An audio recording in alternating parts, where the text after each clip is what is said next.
Tonight's colors are being presented by members of the Kewaskum American Legion Post.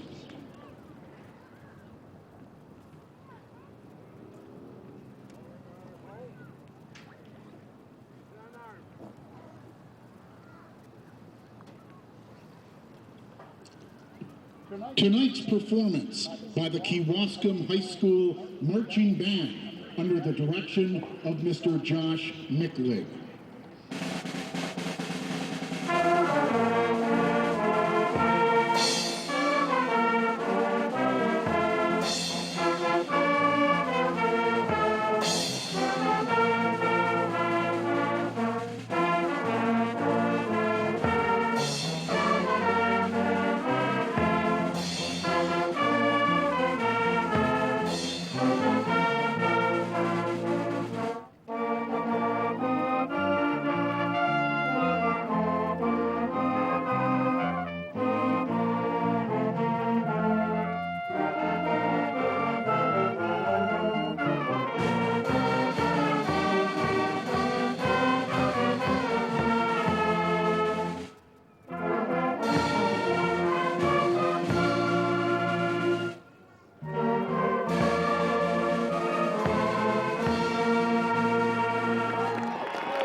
By the Kewaskum High School. And Marty, I still can't get over it.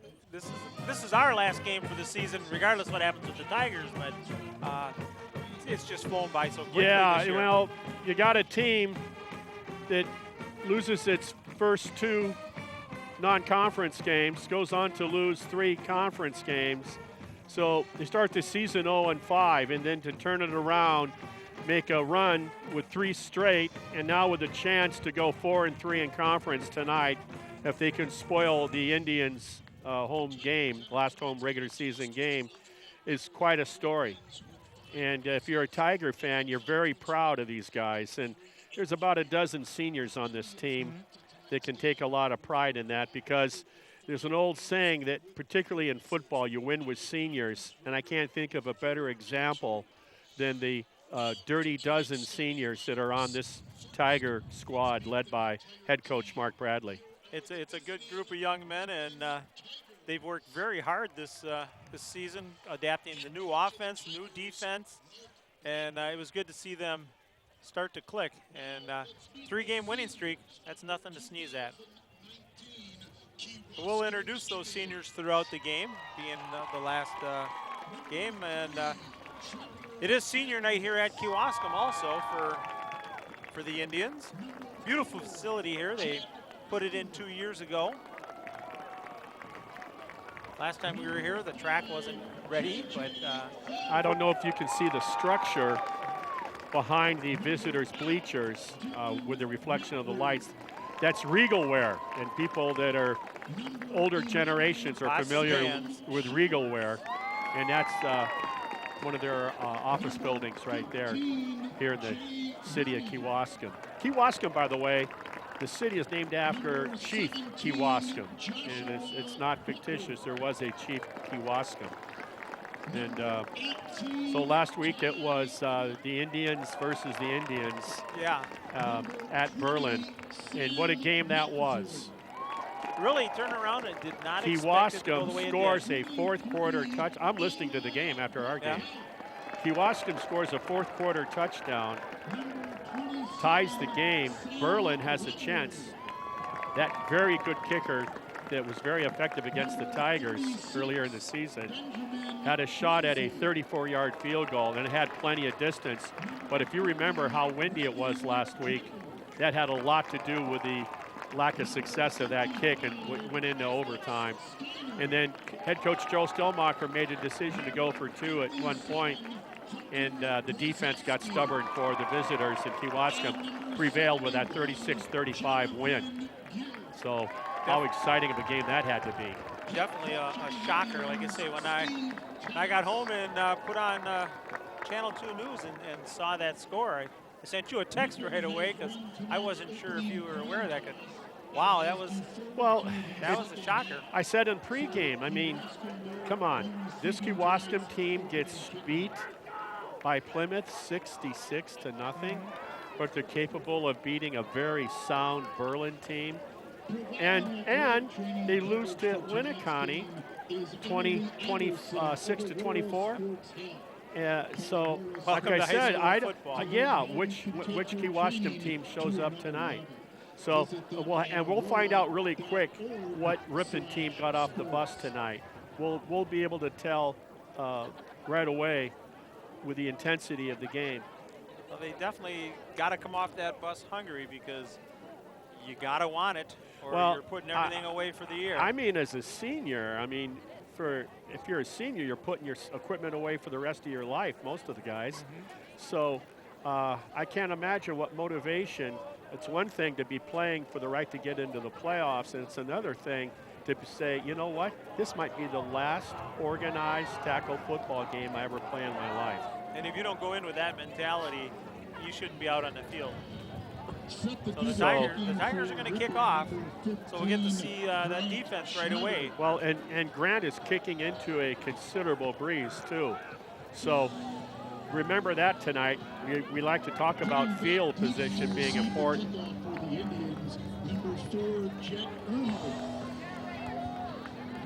And watch for the speedster, number 4 for Kewaskum if he gets the ball. Irmer? Yeah. The other deep back there is Gavin Schwantz. So here we go. Glad to have you along. And the ball says, no, I'm falling off the tee. And this happened last week on a number of occasions. And then Ripon had to hold it. I predict it will not fall a second time. Can't happen 2 back-to-back games. And they get that one away, and look at that wind just knocked that down right about at the 15. Oh, look at this. Fumble. Look at this. And who's scrambling for it? They're still picked up by Ripon, my number goodness. 72. And guess who's number 72, Marty? That's your man. Oh, my goodness. Is that Mr. Yeomans? That is Mr. Yeomans. He picked that up at about the 20-yard line. Oh, my. Scampered in. So the first break of the game goes for the Tigers. The officials, are they ruling that down on contact? Well, there was supposed to have been a penalty. What? You can't advance a muff. That's what they're saying. Can't advance a muff. Which is the right call. Yep. So okay, takes off the 6 points for the Tigers, but the Tigers will get the ball at the 22-yard line. Kewaskum has a chance to take a collective breath there, as opposed to being down by 6. There's the old Jim Watson huddle formation offensively by the Tigers. So Max Hughes will turn around and bring his Tigers up to the line. So both these units are surprised to be out there so soon. Yeah.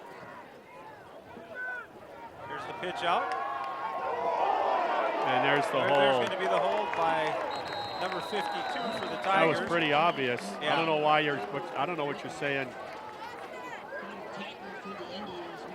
Yeah, that was pretty blatant there. Not the way you want to start. So you go from what we thought was 6 points, rumbling and stumbling, number 72, Sam Yeomans for 6, but the correct call was made that you do not advance a muff. And now you throw a penalty on it. Instead of being 1st and 10 at the 22, now you're way back. Add 10 onto the point of where it took place, and you're back at the it'll be 36. 1st and 25, 26, as the hold was in the backfield. It's a tough start. Well, and this gives that defense a chance to put their ears back and just come. Here's a quick out pass. And a fumble.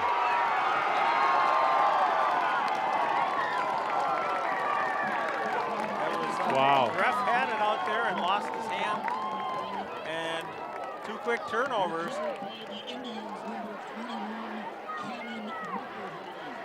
Wow. There's that short pass. So Ripon fumbles, they catch it, and then they try to put a quick move on them, and ball got batted. And and there was nobody there but green jerseys to green. fall on it. So it'll be 1st and 10 ball on the 31 for the Indians. So after all this action back and forth, it's basically where it was. 1st and 10 Kewaskum, getting it where they would have started, basically. Huh. High snap. There's that quick out pass. And there's a hold. The flag comes out. Yep. Yeah. That was pretty obvious also. Demarion Taylor, the wide receiver, got called for the hold.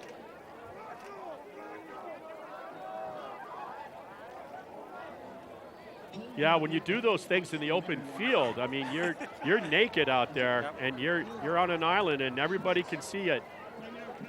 It's not like you got bodies around where you can kind of hide something, but so that'll mark it back 10 yards. That was J.J. Thull. You just saw how fast he is. Talked about him in pregame. He sees it, and he's gone. So it'll bring up 1st and 20. Everything's packed in tight. Hand off up the middle. He's not a big fella. No, but he's very so strong. he's not going to break. He's not going to break tackles.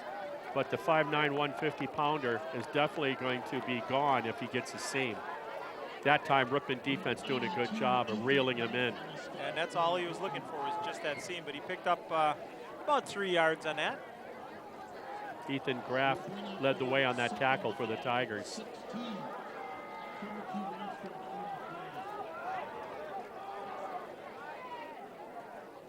Second and 16 after that penalty prior to. There's the motion. Fake the handoff. Sam Yeomans has to be Had a under chance control. at him. Yep. Pass downfield. Nice. What a catch. What a grab. Forward progress will make it close. But I think he'll be about 3 yards short, 2 to 3 anyway. Nice grab. Gavin Schwartz out there with the catch. So it'll bring up a manageable 3rd down, 3rd and about 4.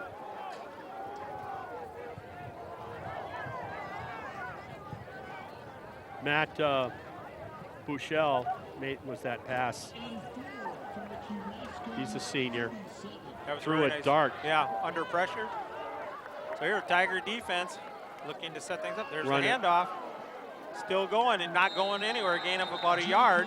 What a great job of tackling and pulling him backwards. And that was Sam Yeomans.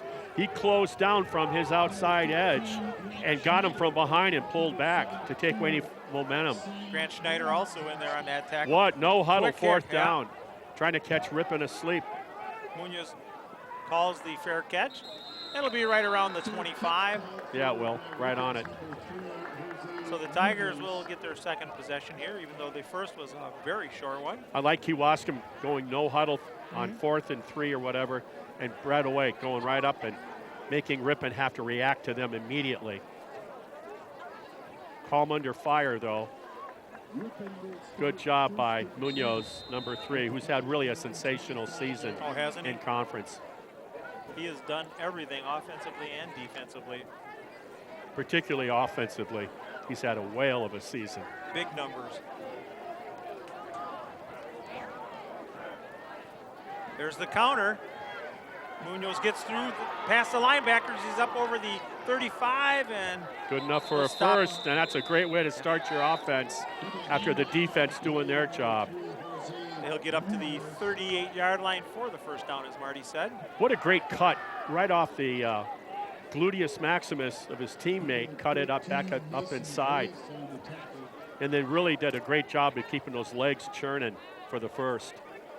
And once he gets to that line, he squares them shoulders up and he just shifts gears. It'll be 1st and 10 for the Tigers.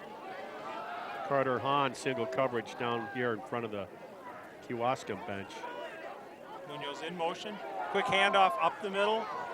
Cameron Hahn, he'll fall forward up to about the 40. Yeah, that was nice. Yard line. That was nice. He was hit for a 2-yard gain and ended up making it about a 6-yard gain.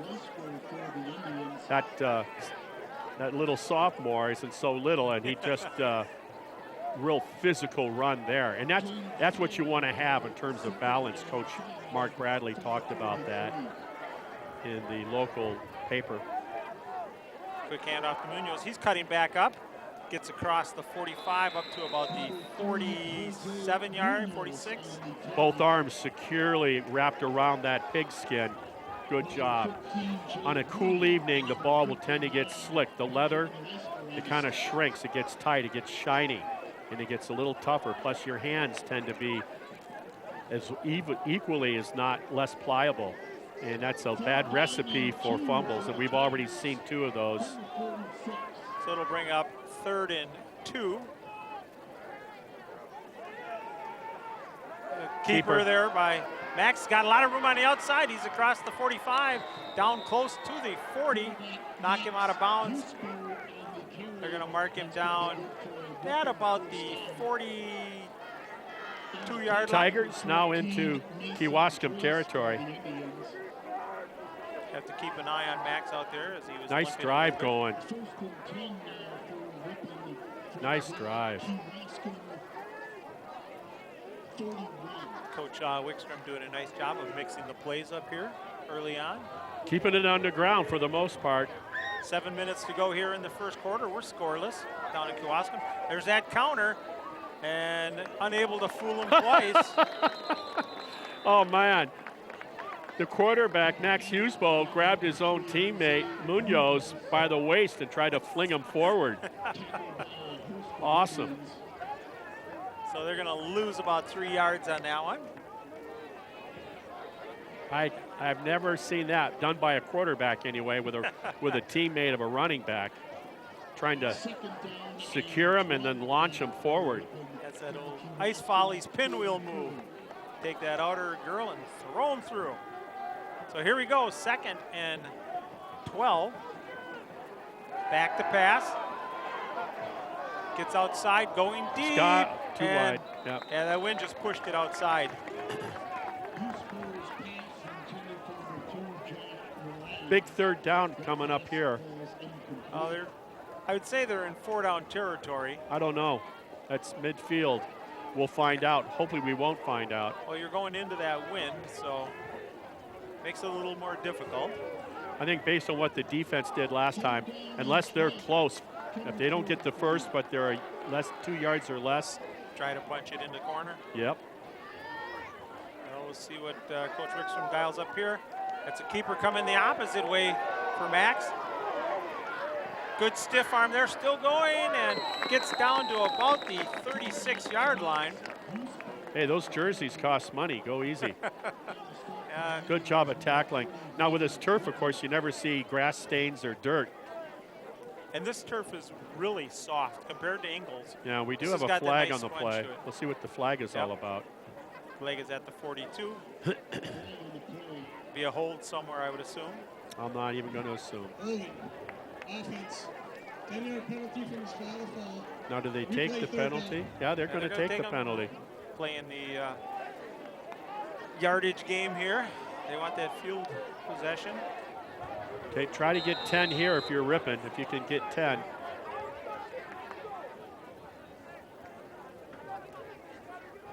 Clock continuing to run as we're under 6 minutes to go.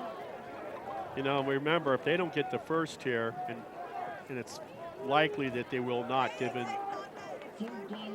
the distance they need, 22 yards into the wind. So far, the offensive line holding up for the Tigers. Munoz out wide, nobody's out there by him. Max didn't see him. Well, Max was running for his life. That's why he didn't see him. No sooner do I say that the offensive line's been doing a pretty decent job, and man, 59 for Kewaskum came. It was a man amongst boys. And not only did he get through Leicester, the junior only, but he had the feet and the speed to drag down Hughesbo from behind. So that tells me a lot as we have another flag on the play. But Ripon's going the wrong way between penalties and sacks. Horse collar tackle. Coach doesn't like the call. Not at all. Excuse me, you repeat 3rd down. after a 15-yard mark-off. Right. So they'll move it back Instead pretty of much the distance of the sack. instead in 3rd of 22. They're going to take it from the line of scrimmage. And look, no, it was taking it from the sack. Yep. 15. Got to go another. So now turn around and You got that right? yeah, he's in the right spot. I'm watching the line, The marker. the marker. Yeah, he didn't know was where he all was over going. the place. Yeah. Here we go. So we got 3rd and about 18. Got a block. Here's a counter coming the other way. Moran gets a nice cut. Up and over. You never want to jump over and leave yourself on. It worked for him. He got a couple extra yards. Now they're in a spot where, hey, you know. Well, I don't know. You go for it. I don't know. Nope, Schneider's coming in. I don't like giving him a ball on the 40-yard line. Defense did their job last time. Get a little punch kick down there, and that's what they're lining up for. So 4th and 8 is the call here. I'd like to see a little end over end here. Well, kick it to the far But he corner. doesn't do that. And that's what he does. Where's the win when you need it? And the Tigers do a nice job of knocking it down. It'll be Good right job. around the 11, 12-yard line. Good job by the punt team. Max Husbo with a solid punt. Into that Puts them strong down win, yeah. inside their 15-yard line. So, can the visiting Tigers keep them hemmed up? No one has been a threat for a score yet. Though the opening kickoff, Ripon recovered a muff. Yeomans picked it up, ran it in for what appeared to be a touchdown. And then the rule, you don't advance a muff. Put it out on the, I think the 22-yard line, 1st and 10, and then a series of penalties penalties killed him there. was the end of that threat. And a nice little juke through there. Picks up a couple of yards. It's number 27 for Kewaskum. Brought down by Yeomans. They'll give him 3 Sam yards. Lemler. He's a 5'11", 215 senior. So 2nd and 6.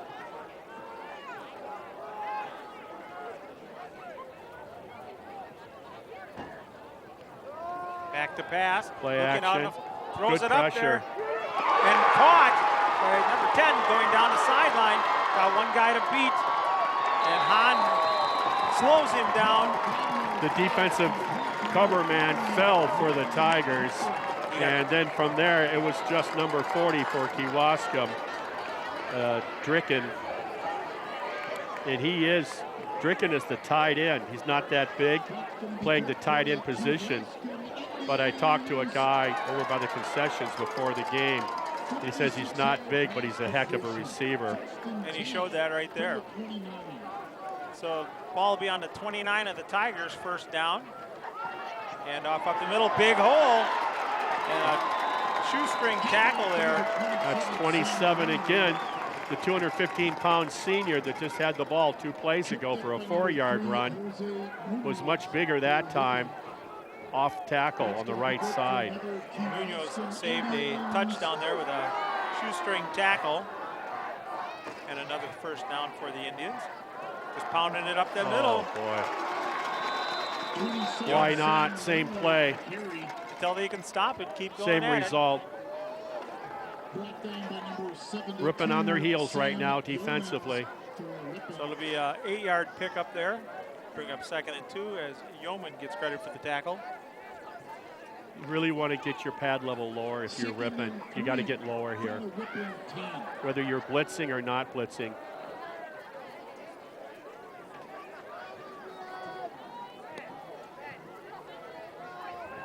Straight up the middle. A little bit better job that time. Should be a 1st Plugging down. it up. This ball should be at about the 6-yard line. So it'll be a 1st and goal now for the Indians. So Sam Lemler, a steady diet of handoffs to the 5'11", 215 senior, number 27. quick snap, And look kicking who's it got outside. J.J. Thal. Yep, and Great nice job. tackle out there. Good job by the Ripon defensive back taking out his legs. That was Josh Moran out there.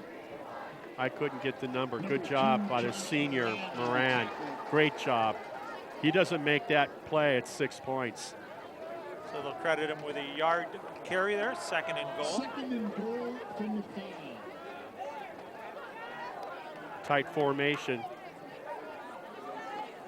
Quick hitter up the middle, still driving, dives, Wow. and gets in the end It's zone. like Ripon thought the play was over. There's a lot of Ripon guys standing around. Well, what set this beautiful drive up by Kewaskum was the pass to the tight end. Number 40, Regan Dricken, tight end, 5'7", 180. Senior. 5'7", I said, but 180. So he's a cinder block that can run. And a nice set of hands.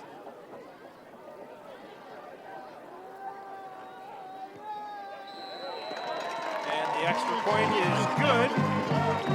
And Kewaskum takes the lead 7-0. Yeah, and then Sam Lemler did a nice job, 27 for the Indians. Did a nice job of getting quality yards behind that massive offensive line. Remember, this is the team that never even scored a point against Plymouth, going down big, 66-0. And then last week playing Berlin, very tough. And this is the same team that lost to Winneconne by a deuce, a team that Ripon beat at Winneconne's own homecoming. As a side note, Ripon's loss at Plymouth to start conference play that week, those 10 points scored by Ripon represent the highest offensive output by any team in conference play this year. Their last 3 games, Plymouth has shut out completely, shut out their opponents. 0, goose egg on the scoreboard. Plymouth seems to be getting better every Friday evening. Oh, that's what you want to do, be hitting your stride for when playoffs start. So here we go. Moran is deep for the Tigers. They kick it to Munoz, takes it at the 10-yard line, gets to 15. Looking upfield, crosses the 20, breaks the tackle, and gets up just across, right around the 25-yard line. And that's where the Tigers will take over with 1:06 to go here in the first quarter. They're trailing 7-0. Ripon had a nice drive going last time, and then penalties and holds, and then the inability to give Max Hughesbow sufficient time to use his arm effectively. So they're going to have to shore up that offensive line. Different look. Munoz in the backfield, and he Wow. finds nothing but green jerseys to run into. There was 3 of them waiting for him, 2 yards past the line of scrimmage. I don't know what that was all about. So that'll be a 3-yard loss, bring up 2nd and 13. For the Indians.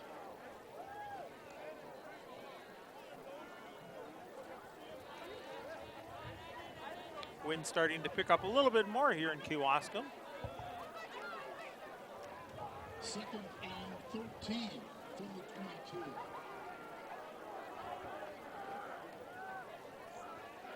Up under center is Max. Back to pass, looking downfield. There's the screen. Had it set up pretty well, but couldn't get it out. Well, once again, the pressure was a little bit more than what you need, what you want if you're Ripon. And that's what threw the timing off. It was he had to throw from the back of his heels over the top outstretched hands of the big defensive lineman. So with the incomplete pass, 16 seconds left here in the first. It'll bring up 3rd and 13. So both teams really balanced attack in terms of ground game as well as using the pass. Kewaskum's thinking, we got these guys around the 20-yard line. Let's keep them there. Right. There's that quick pass out. Still fighting. Way to battle. Will come up just short. Out there, nice job. Moran with a good effort. Also, that was a nice job. Actually, that was 82. There's Graff out there on the reception. Yeah, well, I listened to the guy on the PA system. He was wrong. The defense doing a great job of keeping it in front of them so that they couldn't get that first down. Nice job. So with the end of the first quarter, Kewaskum leading Ripon 7-0. We'll be back with the second quarter in just a moment on the Ripon channel.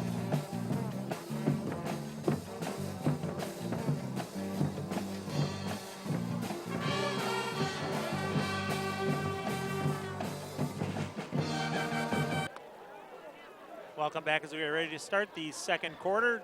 Kewaskum Indians leading the Ripon Tigers 7-0. It is 4th down and a yard for the Tigers, and they will have the wind at their back now for the next 12 minutes. You know, the problem is it's not 1st and 10. Right. Oh, here's a good 4th and 1. Catch them sleeping and go for a... Well, they're not sleeping right now because they had the end of the first quarter for the coaches to get a free timeout and talk about everything. And Kewaskum's coach just calls a timeout. He didn't like the formation. Yeah. He didn't like the formation by Ripon. Elsewhere around the league tonight, Berlin goes to Kettle Moraine Lutheran. Plymouth is at Waupun. Hyde to women, children, goldfish, dogs, cats. It's over. And then Campbellsport is at Winneconne tonight. And Campbellsport Winneconne is a big game for both those teams that are both 3-3 in conference. Talked about Plymouth earlier. They're 7-1 on the year. Their only blemish is a inaugural game of the season, 27-24 loss to New Berlin Eisenhower. They're 6-0 in conference. I said earlier that Ripon's 10 points are the most scored in the 7 wins that Plymouth has this year. And Plymouth's defense has allowed a total of 24 points on the year in their wins.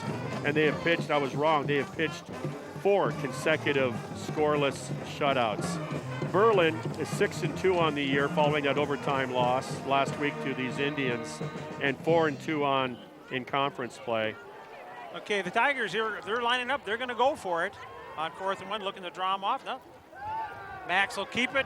He gets a cut up, gets a big hole, and gets across the 40-yard line to get the first down. Well executed. Play action, faked the handoff, and then kept it and got the first. So that's a real big positive for the Tigers. And here we get that situation you were looking for, the first and 10 with the wind behind you. That was just a nice run there by Max. Good blocking by his offensive line. Yeah, it was he had a straight line, point A to point B.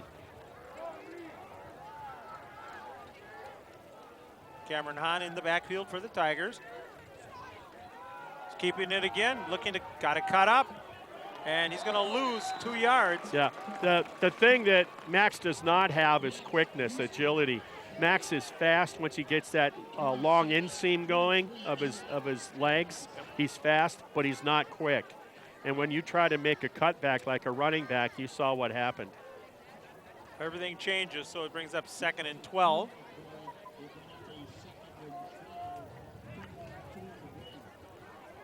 Kewaskum 5-3 in the year, 4-2 in conference play.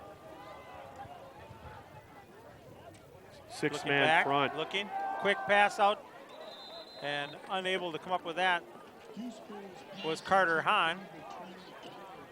So Kewaskum loses to Plymouth 66-0. They lost to Winneconne 24-22.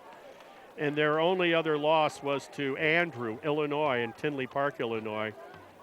And that is, by the way, if you're wondering, Andrew, they only have 1 loss on the year. So and they lost. What's the they size lost of that to school a. They lost to a legitimate team.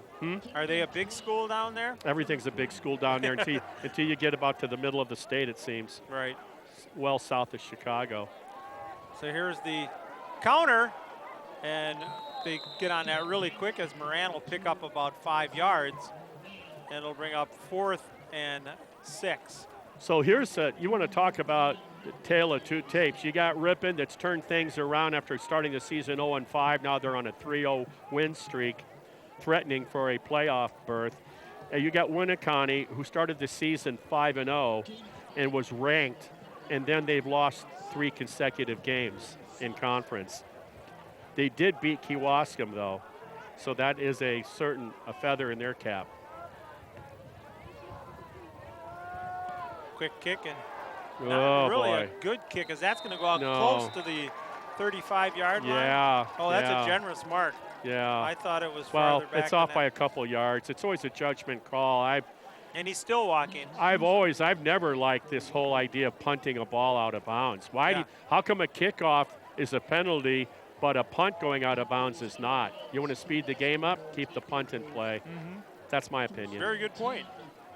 Not to mention, you're asking a referee to do what we just saw. How does he know where that ball went? Yeah, you're guesstimating. And yet they say football with the chain gang is a game of inches. So Kewaskum takes over here. 1st and 10, ball on the 39-yarder. There's that handoff, looking to kick outside. There's Thull. Kept his balance, still on his feet. You got to just hog tie him and bring him down.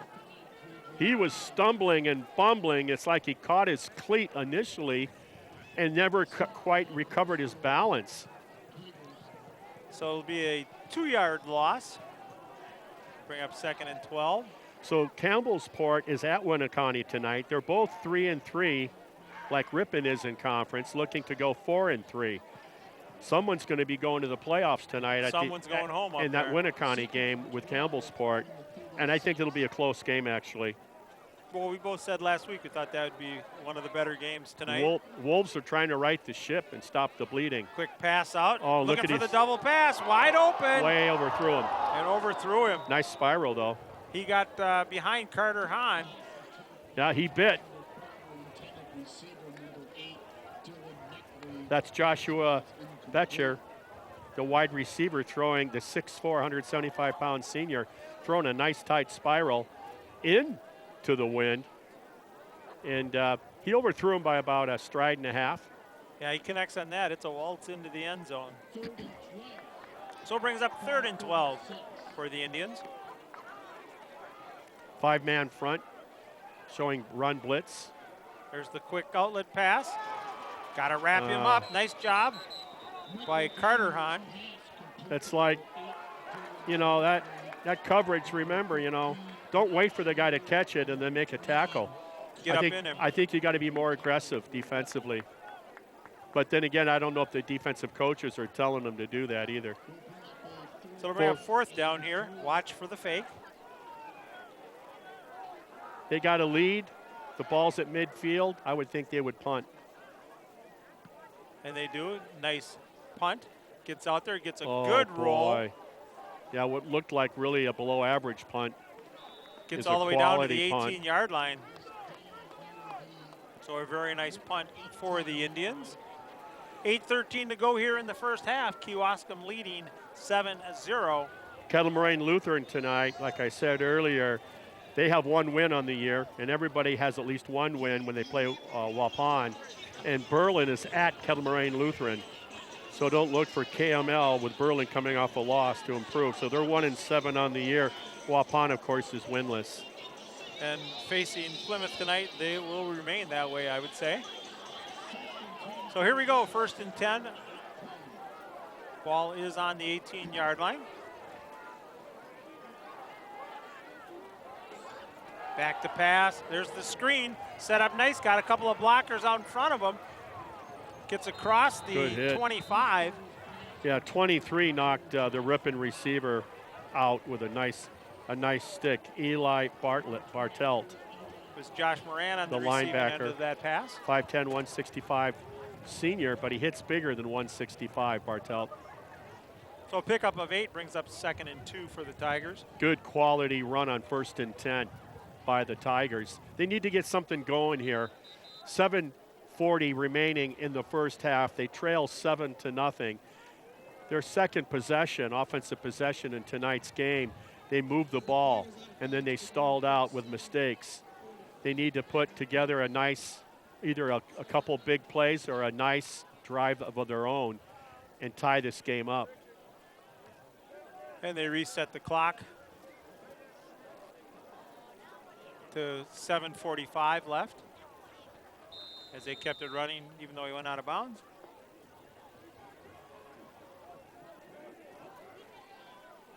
There's the motion, handoff. He's got blocking out in front, good cutback. Gets across the 40 down to about the 41-yard line, 42-yard line. Munoz has he has a rudder that only makes the boat turn left. His cutbacks are always to the left, but you know what? They're darn good cutbacks. And he accelerates so well. He's a very smooth runner. He's got those swivel hips. He just turns very and goes. Smooth. So a first down for the Tigers, ball on the 31-yard line. Ripon's got it going here in this drive early on. Looking to pass, going down deep, has an open receiver and couldn't hang on to it out there. Kind of ate him up was Carter Hahn. Yeah, got his hands turned around. Kind of ate him up a little bit because he had his man beat, and that would have made it 1st and 10 inside the 25. That's the kind of big play they got to be successful on. So it brings up 2nd and 10.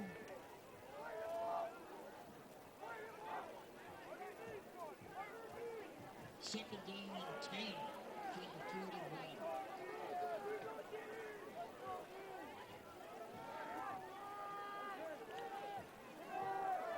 41. Boy, how do they run on that?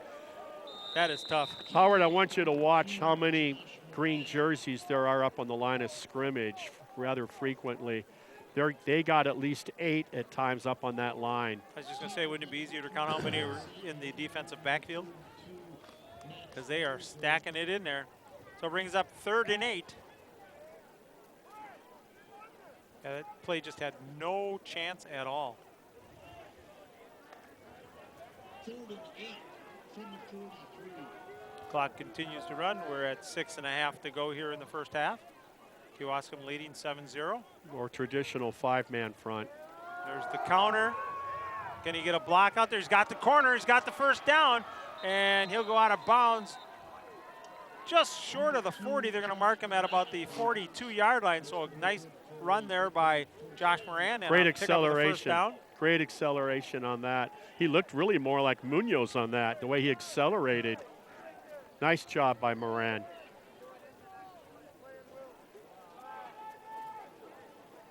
So they will turn around and reset the chains.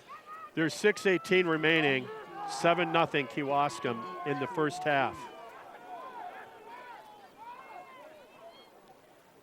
4 receivers to the near side. Fakes the pass, looking to go. Max will pull it down and go. He's got room in front, down to the 20-yard line. Looks like he'll step out of bounds right around the 18-yard line. Boy, Max delivered a lick of his own on the tackler, on the linebacker. But he did a nice job of overloading the near side here with 4 receivers. What a point of impact that was. So it'll bring up 1st and 10. Ripon has it going, and they're doing it all on the ground. This offense, misdirection, seems to be giving them some fits. Keeper again, going down the middle, gets across the 10, down to about the 8-yard line. Ripon offense, that deception is working right now. They got a nice rhythm going, and can they finish the deal and put it over the goal line here? We're below, well, just about 5.5 minutes remaining. Ripon looking for their first score in the game and looking to tie the game. So it'll be 1st and goal. Ball is at the 7-yard line. Kewaskum put a nice drive of their own together, set up on a beautiful pass to the tight end.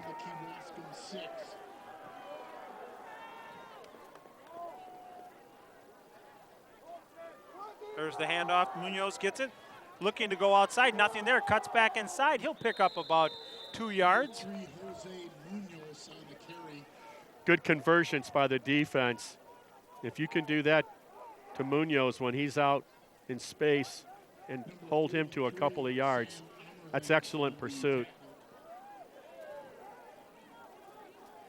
So the ball will be placed just inside the 5-yard line. Clock is still ticking. Down to 4:40 left in the first half. No problem with the clock at this point in time. And Ripon's going to take a timeout as the play clock was starting to run down.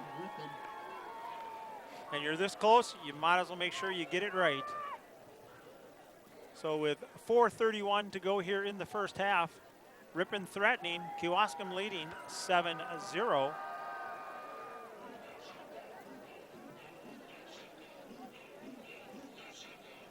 Any other words of wisdom off your sheet there, Marty, as you're checking things over? Nope, I'm just looking at 4:31 on the clock. Ripon has a great drive going. It's been a combination, really, of Moran, Munoz, Hughesbow, keeping it on the ground, finding some nice seams. The misdirection is working. I think the blocking scheme up front, they seem to be getting, they always talk about getting these angle blocks on these guys and occupying the defensive man. And where earlier in the first quarter, the Kewaskum defensive front started to have their way and they were getting into the backfield of the Ripon offense and messing everything up. Now it seems that Ripon has that squared away and seems to be, the smaller team seems to be moving the ball quite nicely. They just need to finish the deal. Yep, 5 yards to go to finish the deal, as Marty says. Keeper, and they were on Max on that one right away. Went to the well too many times, come off the timeout. Old lineman, a little slow getting up. Yeah, he got, Max fell on him from behind. So he got rolled up on. That's 53 for the Tigers. He's going to try to walk it off. I don't know if that's going to happen or not.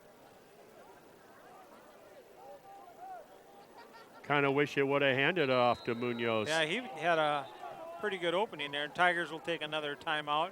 Yeah, they got to with their player. So 4 minutes left. It's going to be 3rd and 8 following the loss of 3 yards on that play, on the tackle on the Ripon quarterback. And now it gets a little dicey. Very dicey. You don't want it to come down to 4th down. So this third and 8 to get it in for 6. This is the biggest play for the Ripon Tigers right here. Little play action pass maybe here. Timeout again. That'll be their last and final timeout by the Tigers. They wanted to see the defense that Kewaskum was coming out with. I'm not sure what they wanted to do. They knew one thing for sure. This is a huge possession for Ripon. For them to, after moving the ball again, to be turned away is going to be huge. Yeah, when you're inside the 5, you got to punch it in. Kewaskum defense is stiffening up nice. Their goal line defense has really gotten physical. That was a huge play coming off the timeout and bringing down Hughesbow for a 3-yard loss coming off of the timeout. I don't think that's what Ripon had in mind. No, and that was a good job of shadowing the quarterback by Kewaskum. So this situation, like you said, basically one play to get it in. If you can't get it in, you got to put points on the board. Well, I don't know. Hopefully we don't have to find out. Remember, Ripon's playing for the right to get into the playoffs. Kewaskum is already in. Kewaskum's overall record is 4-2 in conference, 5-3 overall. So the Tigers come out. 1st and goal, ball on the 8-yard line. Cameron Hahn in the backfield. Play Looking action. to pass, going to the end zone. Got him. And Touchdown. he's got it. They're saying no. They're saying he was out of bounds. By the time he gathered it in, he was out of bounds. So when his foot came down, he must not have had the ball yet. Overthrew him. Yeah. Munoz. I thought his foot came down in bounds, but I'm up here. I'm not down there. Yeah, it's kind of hard to tell with the double white lines down there. One of our cameramen, Casey Hansen, down there, probably had the best view of it all. I'm assuming the official tells tells the opposing coach, you know what? Hey, this is why it wasn't. You know, because he caught it and had a foot down, but so we'll assume he was beyond. He came down beyond the end line. So the Tigers going to go for it. That was a great play call and almost perfect execution. Got a block. Going, got it.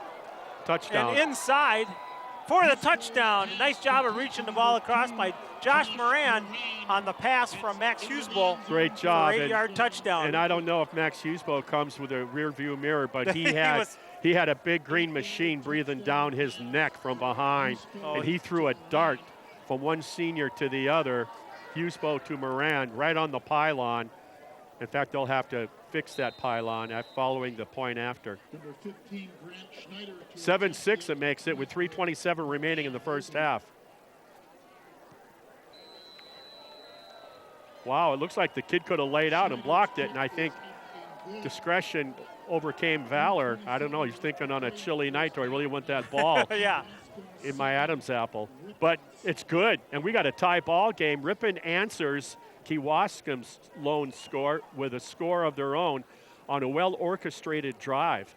A lot of misdirection and which is what that offense is predicated on.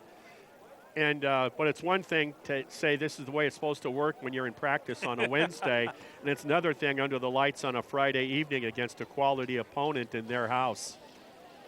Well, we're tied at 7 with 3:27 to go here. Kewaskum will get a chance to mount a drive yet. Tiger defense has been well rested, so we'll see if they have a chance to shut them down.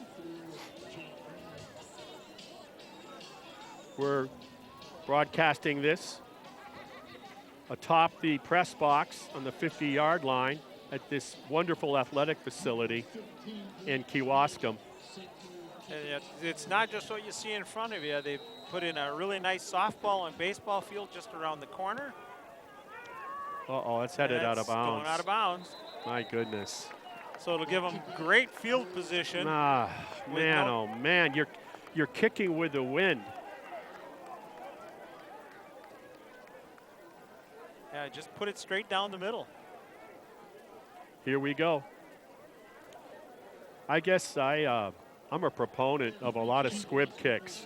You saw what happened on the opening kickoff, on a nice kickoff by Grant Schneider. They mishandled it, and Ripon was able to recover the muff.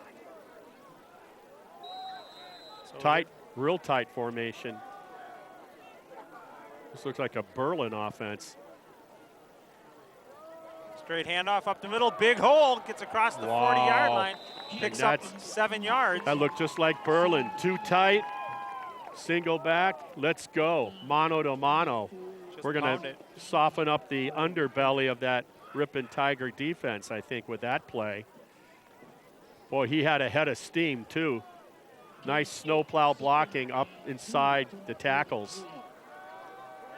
Tigers looking to blitz there, coming in, pick the wrong gap. Look at this. There's the big hole as he crosses midfield, goes all the way down. Oh, my. Just shy of the 45-yard line, number 27 there for the Indians. And there's Ripon linemen getting up off the carpet. Lemler with a nice run there on a first down. They're getting blown off the line of scrimmage. You got to get low. That two-point stance over the center isn't going to do it. There they go off the left tackle side.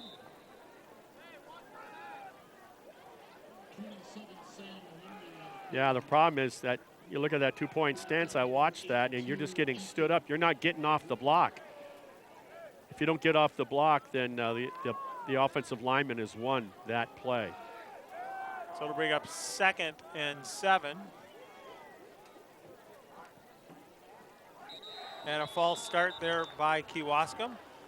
The tap dancing movement by the Tigers up that A-B gap results in a 5-yard penalty, but with 2:10 remaining, 7-7. 2:10 remaining in the first half, I should be specific. The ball with that 5-yard penalty is back at the 47-yard line and of Ripon. We get a new backfield in for Kewaskum as 3 new players come in there. 2nd and 12. look for a passing situation here. Yeah, and look for number 40, the tight end on our side. Now we'll get an official. Well, I guess Ripon had one left. Yeah, so one of those that were called was by Kewaskum that we missed. Or the official pointed the wrong direction, because yeah, I'm pretty sure we both saw him pointing Ripon's way. All 3 times. So 1:49 to go here in the first half from Kewaskum. And we are tied up at 7. Kewaskum with the drive. If you can get a winning conference season, regardless of what you do in your non-conference games, you qualify for WIA playoffs. You can be 3-4, like in our conference, given the number of teams in the East Central Conference, and still make it. In fact, Ripon did that recently. Right. And but it doesn't happen too often. You don't want to be waiting to get a text message from somebody at the WIA if you're the coach, letting you know what the final outcome is. Because if you get that text, you know you're going up against an extremely tough team first round. Then you worry about that then. It's just that if you can make the playoffs, you know, that's all you hope for. So 2nd and 12, handoff up the middle. Oh. And a nice job of containing for a 2-yard gain.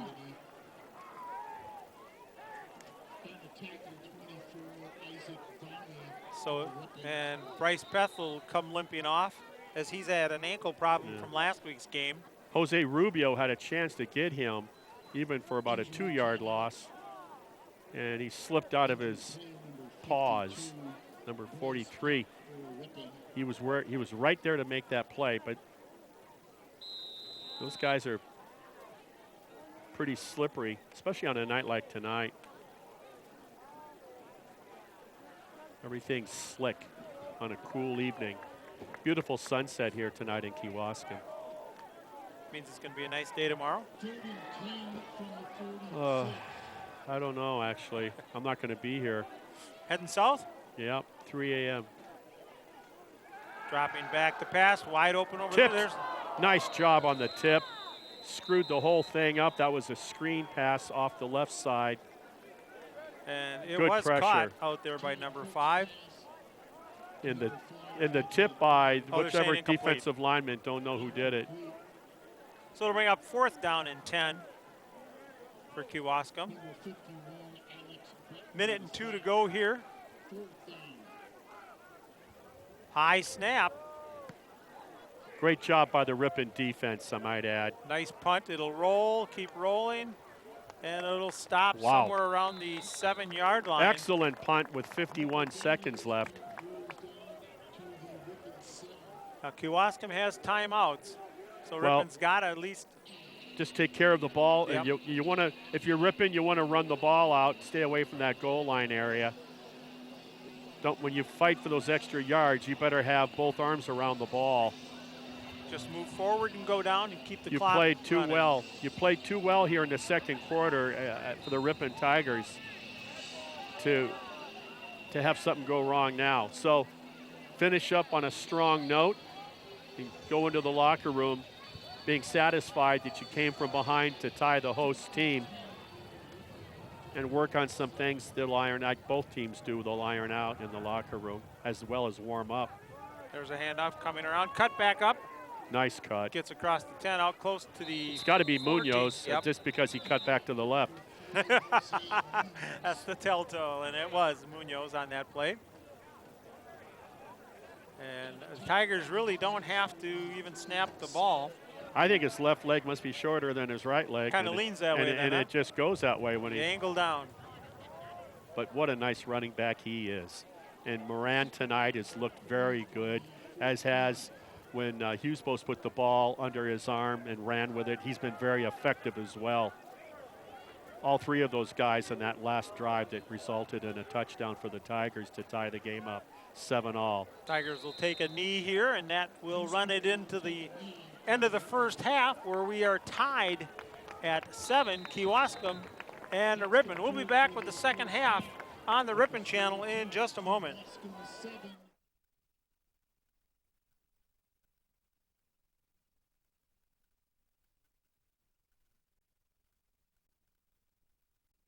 Kewaskum, where it is halftime, and we are tied 7-7. Scoring, the Kewaskum Indians scored the first points of the game in the first quarter at the 1:14 mark with a 5-yard touchdown run.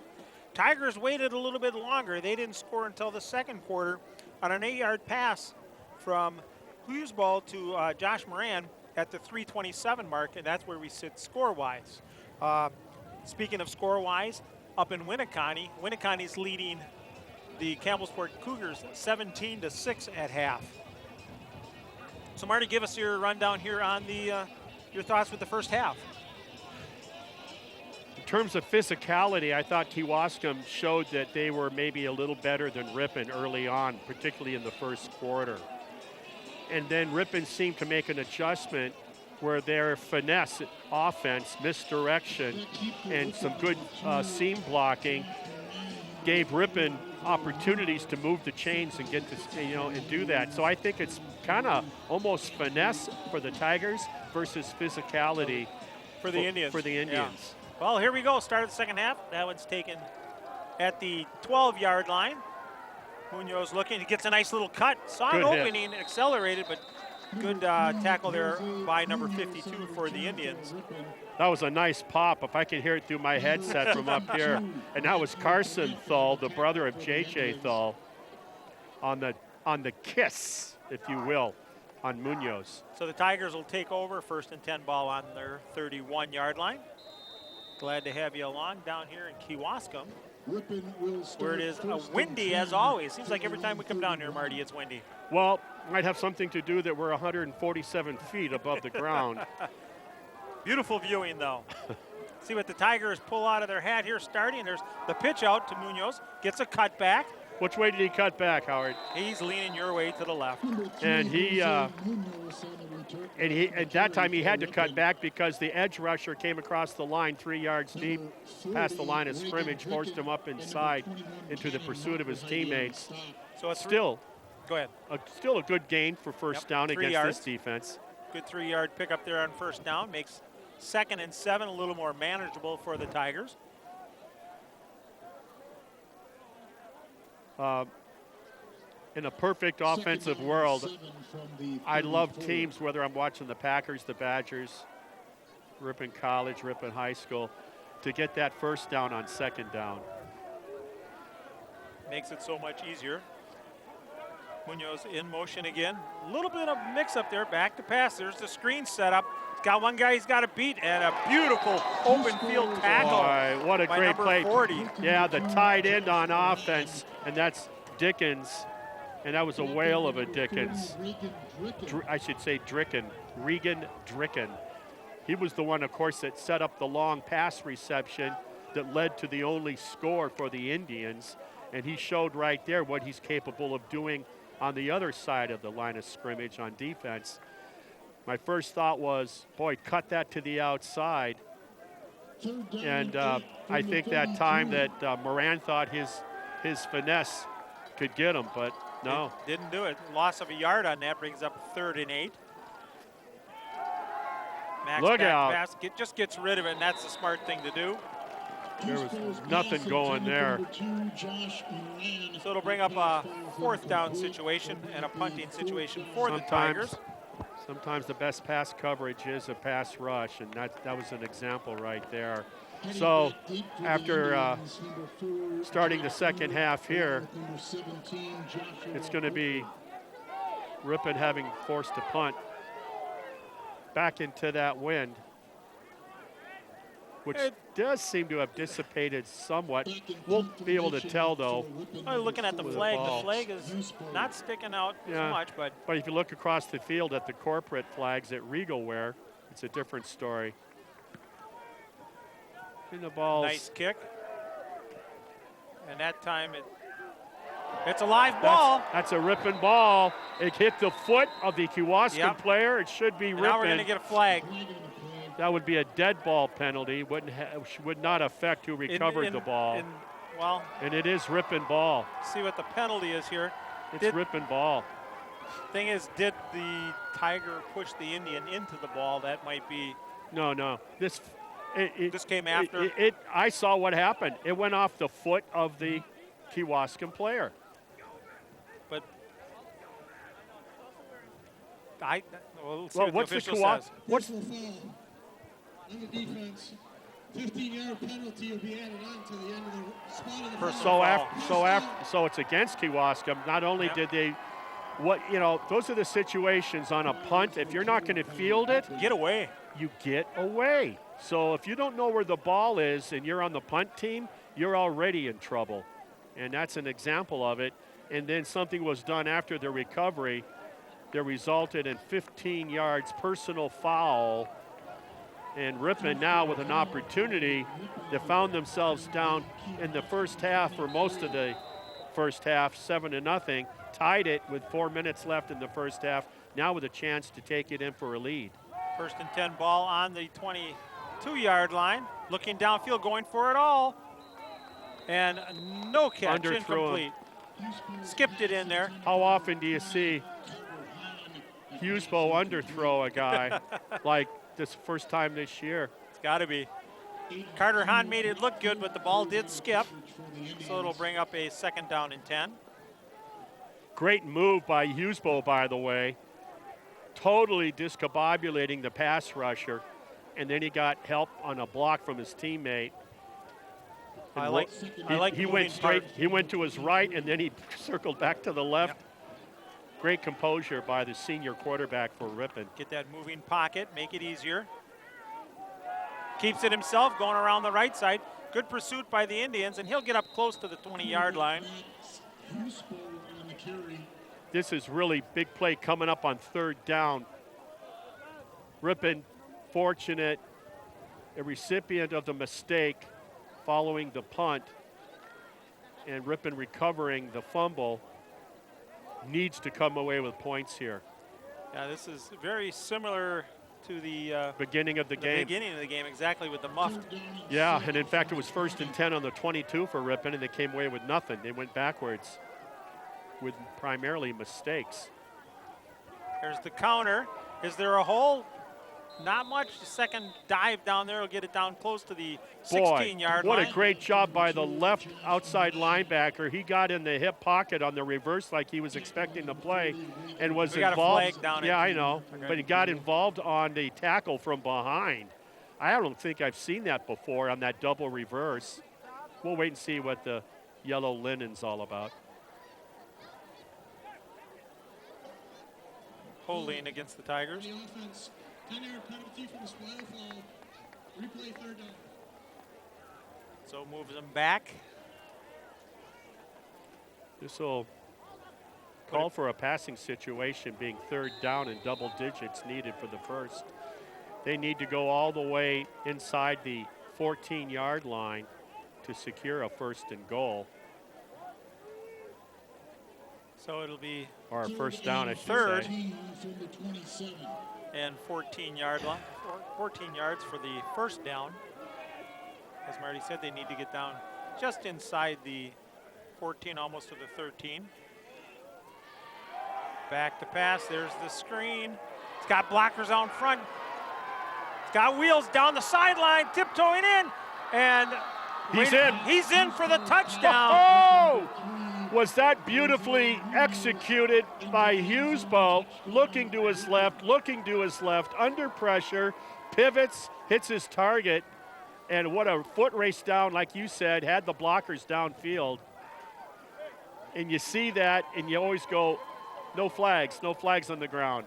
You know, I think Ripon coaching staff was watching a play from earlier this year, because that looked just like the Keel screen pass. Right. Well, that was the same play. It's just that play where Ripon was hanging with him in the 4th. We'll talk about it in a minute. Schneider on for the extra point attempt. What was that? It's good. It was a line drive, wow. But it is good. Wow. And makes the score Ripon 14, Kewaskum 7. What a turn of events mark. on that with the turnover. You were talking about the play at Kiel. It was the same play to the same side of the field and going the same direction. And unfortunately, got too much air under that pass. Great read by the defensive back for Kiel, and he took it 65 yards to secure their win. By the way, Kiel's having a whale of a season. And they've been doing that now the last 3 seasons. They've had really solid years. Made it to the level 3 game last year, a year ago.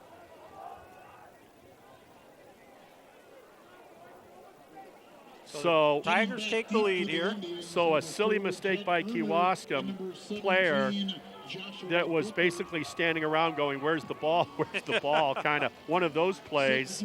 And he stumbled in contact with the ball, and Ripon smartly fell on it. And now they've, with their effort, have been rewarded a lead at exactly the 8:20 mark here in the 3rd quarter to go up 14-7. They have scored 2 touchdowns unanswered now by Kewaskum to take the lead. Schneider on to kick. This one will knuckle and be taken at the 11-yard line. Good kick. Looking to come up the side. Nice side step and gets himself all the way up across the 25 to the 26, 27-yard line. Well, I tell you better have your head on number 20 for Kewaskum when you're looking at punts and kickoffs. I've seen him take 2 different Ripon players to the carpet. And he's not a real big player either. Number 20, Sam Melzer. He's a defensive back, 5'10", 140 pounds. He's a senior. Playing like it's his last home game. He's the Lightning as opposed to the Thunder. Quick handoff, big hole off the left side. J.J. Thull for quality yards. He's going to have more than half of what you need for a first down. All the way up to the 34-yard line. 6.5-yard gain, I call that. So it brings up 2nd down for the Indians. Tiger defense needs to step up a little bit here, especially after the offense coming down and scoring. They're going with that power football up inside the tackles. Kicking it outside and game tackling by the Tigers. Boy, great job to force that play back to the inside. Because if you don't force J.J. Thull to the inside, he gets around the corner, he's waving to you. Bye-bye. Josh Moran doing a nice job of coming up there and turning that back inside. So it'll bring up 3rd and 3. Opportunity if you're a Tiger defensive player to make it 3 and out. Let's see if they're going to try to go inside again. Quick pass, there it is. And overthrew, almost a great catch. Little too high. So it'll bring up a 4th down situation. Sometimes you wonder if there's if that little bit of wind that's behind your back is the difference on some of those. Here's the punting situation given the real estate location on their own 34-yard line. Ripon isn't stupid. They're going to be watching for anything of a fake. 3 and out. Great job by the Tiger defense. And just get away and let it bounce, whatever it's going to do. Look at that bounce. A big bounce. Oh, let's give it up for the carpet. That carpet added about 22 yards onto that punt. Inside the 15. So the Tigers will take over with 6:46 to go here in the 3rd. They're leading 14-7. That's a play you'd like to have Munoz back there, good old number 3 for Ripon, calling for a fair catch. It would have saved considerable yards. As he was up anticipating the possible run. So the Tigers will take over, 1st and 10, ball on the 12-yard line. If you could get a couple first downs here just in the battle of field position would be big. Remember, Ripon, of what wind there is, will have the wind in the 4th and final quarter. Handoff coming around, that's Moran. Looking to cut back, not much there. He'll pick up a couple of yards. Number 2, Josh Moran on the carry. Nice pursuit there by the Indians, shutting that off. 23, Eli Bartelt on the stop. So Winneconne is halfway home with their lead at home with the Campbellsport Cougars, trying to get into the playoffs, but also trying to stop the hemorrhaging of their 3-game losing streak. And they started out very hot this year. 5-0. 2nd and 8 from the 14. So it brings up 2nd and 8 for the Tigers. Up the Straight middle. handoff up the middle to Hahn. He's still driving. He'll get up to about the 19-yard line, and he'll be about 3 yards short of the first. That was Cameron Hahn, by the way. Haven't seen a lot of carries by him. No, really, I think that's only, what, about his second or third? That's the only, I believe that's his second. The speedsters. I wouldn't mind pounding him a few more times. I'm surprised they haven't gone to him a little bit more. Just to, now, because everybody else is pretty much speed. He's the physical with decent speed. Here's the motion. Munoz, he'll cut back across to Marty's left and gets up to the 25 for the first down.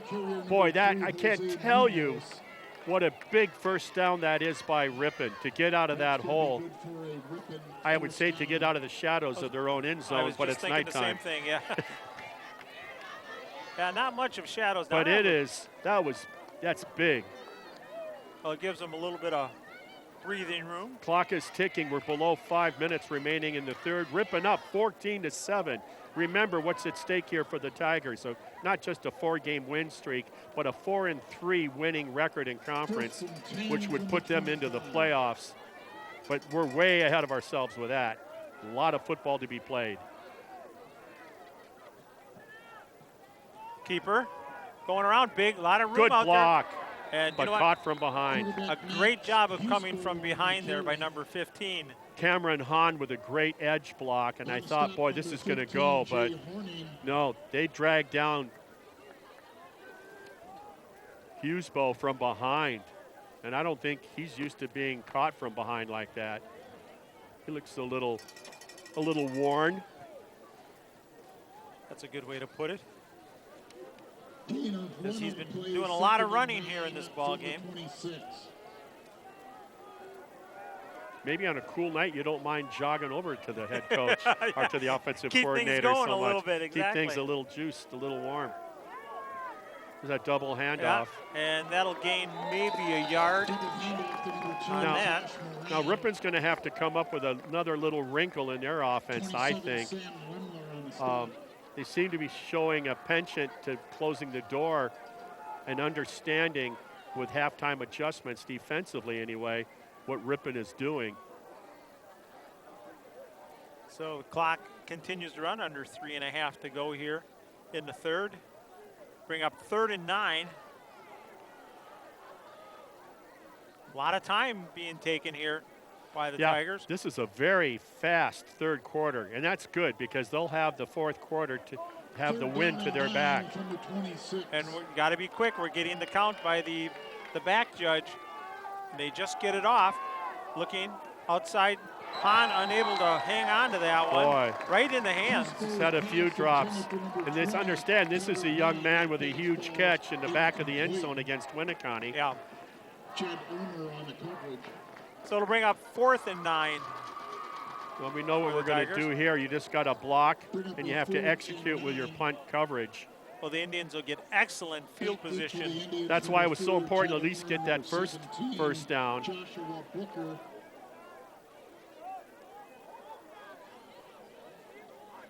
Set to do the kicking for Ripon. Max back and punch. See, it doesn't look. They're not going to go for a block at all. They're just going to go set up for the return. Well, exactly, with this much real estate, but great a great punt there. And it'll go out of bounds right around the 40-yard line. So a good kick there by Max. Yeah, it was. An Australian rules football sort of kick. Well, when you saw that nobody was coming after you, he had time to sit and wait a little bit and let his gunners Well, he's get down. playing cat and mouse. He's going like, if everybody turns their back to me to go back to set up, I'm running it. And that's what he's doing.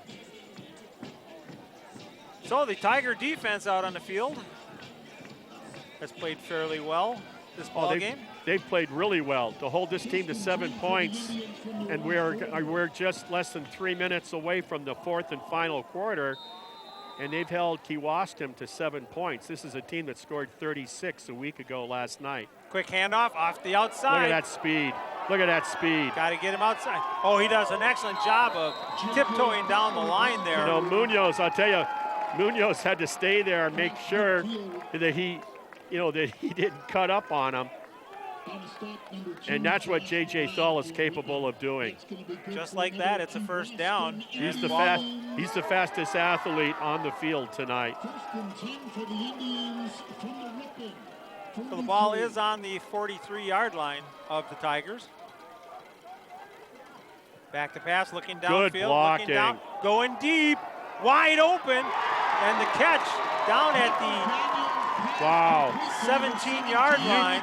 Someone's got to get home on the quarterback for Ripon. You got that many guys you're sending, and everybody's just standing up chest to chest and slow dancing. So Kewaskum knocking on the door. Very nice blocking, and in 2 plays, they've taken it from their own 40 down to the 12-yard line of Ripon in 2 plays, a run and a pass. Watch for the tight end here, but they're going to run this. There it is. Give it to the water bug up the middle. He'll get 2 yards down to the 10-yard line. Coming up on 2 minutes here in the third. And I'll tell you something else I wouldn't mind doing. I think they're going to keep it on the ground. But if they're thinking of doing something other than that, I'm going to leave number 40, my right tight end, in for a 1 count and then release him out to the right flat for 6.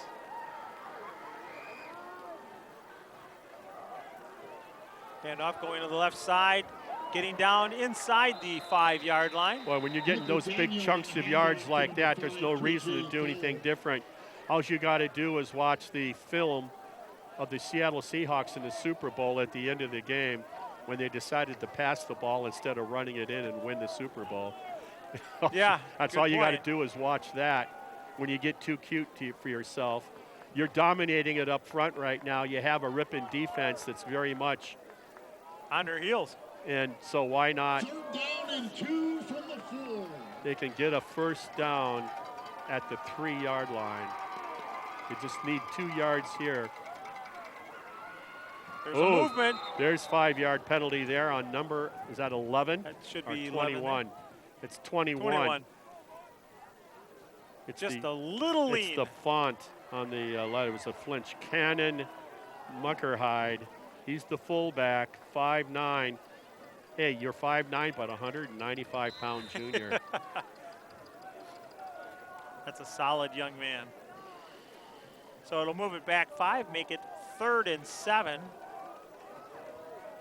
Ball is sitting on the 9-yard line. Below a minute.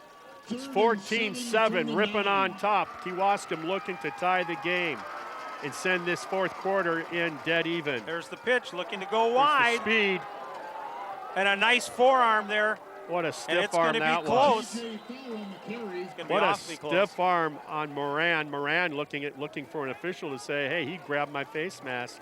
No call. See where they officially mark that. He's not even a water bug. He's just blazing speed. My goodness.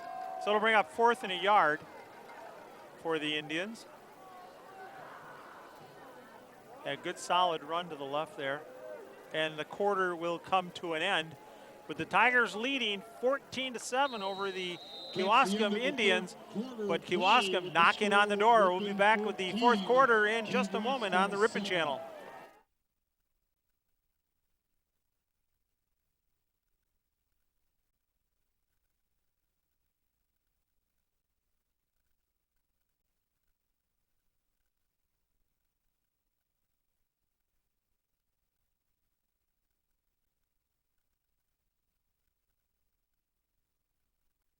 Get any hotter even though it's cold outside as the Indians are threatening to drive. It's 4th and 1. Ball sitting on the 3-yard line. There's the quick handoff and he may not have got it. Great shot in from behind by Shire. And they're going to have to measure this.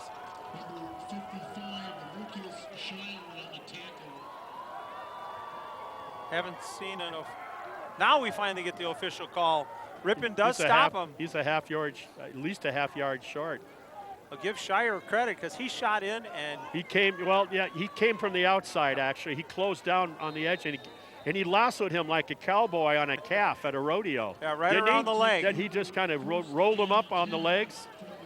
Great job. Now the Tigers need to get some yardage here and get away from that goal line. Yeah, they do. That's another thing. Ripon has been very disciplined tonight on their offense. And there they give it up the middle. You know, it's been holes. There's been no illegal procedures, no bobbled snaps, nothing like that. No illegal motion. They've been very sound. Just because of some of the size that they've had to deal with, some of the offensive linemen for the Tigers have been caught with their hands in the cookie jar on a hold. But short of the holds, they've been about as good as a disciplined offensive unit I've seen this year by the Tigers. Cameron Hahn with a nice carry there to get about 4 yards and a little bit of breathing room.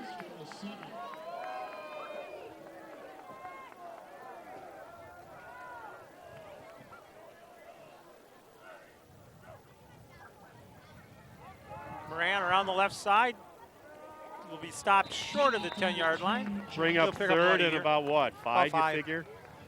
They'll give him a yard on that. 10:52 to go here in the ball game. Tigers leading 14-7. We're in the fourth quarter. We're below 11 minutes. Great defensive stand by the Tigers when it looked like they were going to tie the game on a nice drive, Kewaskum, but stopped them on 4th and short. Hahn goes wide to the top side, Greff to the near side. 3rd and 5. There's the motion. Handoff up the middle, still going forward. Wow, it's going to be close. They're going to give him the first down by a yard. I think you're right. What you talk about making the pile move. And they're moving them. That looked like, well, who else? Who else had the ball? Cameron Hahn. And we thought, you know, that was his only second carry late in the third quarter. That was his third carry, and boy, was that his biggest carry of the evening. One of the most important carries on the night for Ripon. He got low on that one, just kept the legs driving. And his teammates helped too. Well, exactly. So a big first down there for the Tigers. 1st and 10 from the 15. Ripon trying to get their 4th W in a row and trying to qualify for the WIA state playoff tournament. Keeping the ball, coming around. Nowhere. Yeah, nowhere to go. Oh, he fights off one. He'll step out right around the 15-yard line. Wow. They're going to say at the 14. Got something out of nothing. It'll be a loss of 1 yard. Hey, looking at the seniors, I wanted to talk about Josh Moran, Jose Munoz, Max Husbo, Isaiah Ellis, Carter Hahn, Nick Peterman, Bryce Peth, Lucas Shire, Jason Wang, Jack Wojon, Ethan Graff, Brady Kissinger. That's the dozen seniors. The dirty dozen. That have really been, I mean, they've been contributing and really been the spearhead of the effort of this ball club this fall. Well, they've been leaders, and that's what you expect out of your And you got seniors. Mark Bradley in his first year as head coach, and you got Adam Downs as an assistant, Jeff Krentz, Chris Meeker, Cody Moon, David Soda. Oh, yeah, and Jason Wickstrom. Handoff around the left side. Moran cuts back, but we're going to get a hold. Yeah. And they're going to nail. Sam Yeomans is upset, saying he's grabbing my grabbed, face mask. What are you looking at, White Hat? Kind of hard to get that separation when he's grabbing. So it'll be a big 10-yard penalty to move him back inside the 5. Wow. Right at the 5, they'll mark it down, so that's where the hold was. The clock stops on that penalty. 14-7, a very tenuous lead by the Tigers. Remember, it was 7-0 early in the second quarter, Kewaskum. And then Ripon ties it with around 4 minutes left in the first half. And then on a punt by Ripon, it touched a Kewaskum player. Ripon recovered and took it in to take the lead 14-7 a few plays later. Late handoff up the middle by Moran. Boy, that was late, wasn't it? He'll pick up about a yard. Nice job of closing that down by Kewaskum. That hold by Ripon just changed everything. That's probably at least their 4th offensive holding call, possibly maybe their 5th. And that's been the only blemish in terms of mistakes by the Ripon offensive unit tonight. Otherwise, it's been really great execution by these Tigers. So 3rd and 19.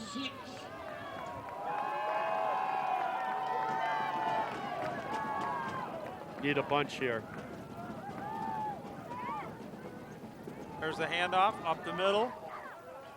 Cameron Hahn will turn around and pick up about 4. Give a little bit of breathing room for the punt here. Hughesville will have the wind at his back for this punt. Focus, execution is so important now on everything you do. You're nursing a 1-score lead. Boy, Kewaskum's used to these close games. They've had a few of them. They lost to Winneconne by 2. They beat Berlin last Friday in overtime by 1. Good snap. Yeah, it was. And it's blocked. Picked up and tackled out there down at the 10-yard line. It was kind of like the trajectory of the kick was low. Was extremely low. So Bartell picks it up. But they sure were back there in a hurry because it was a very good snap. It was crisp. It found the hands of the punter.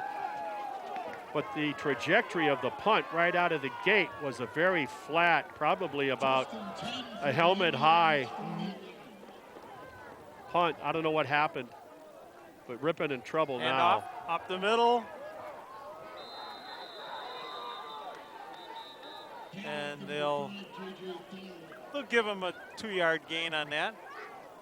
Move the ball down to the 9-yard line.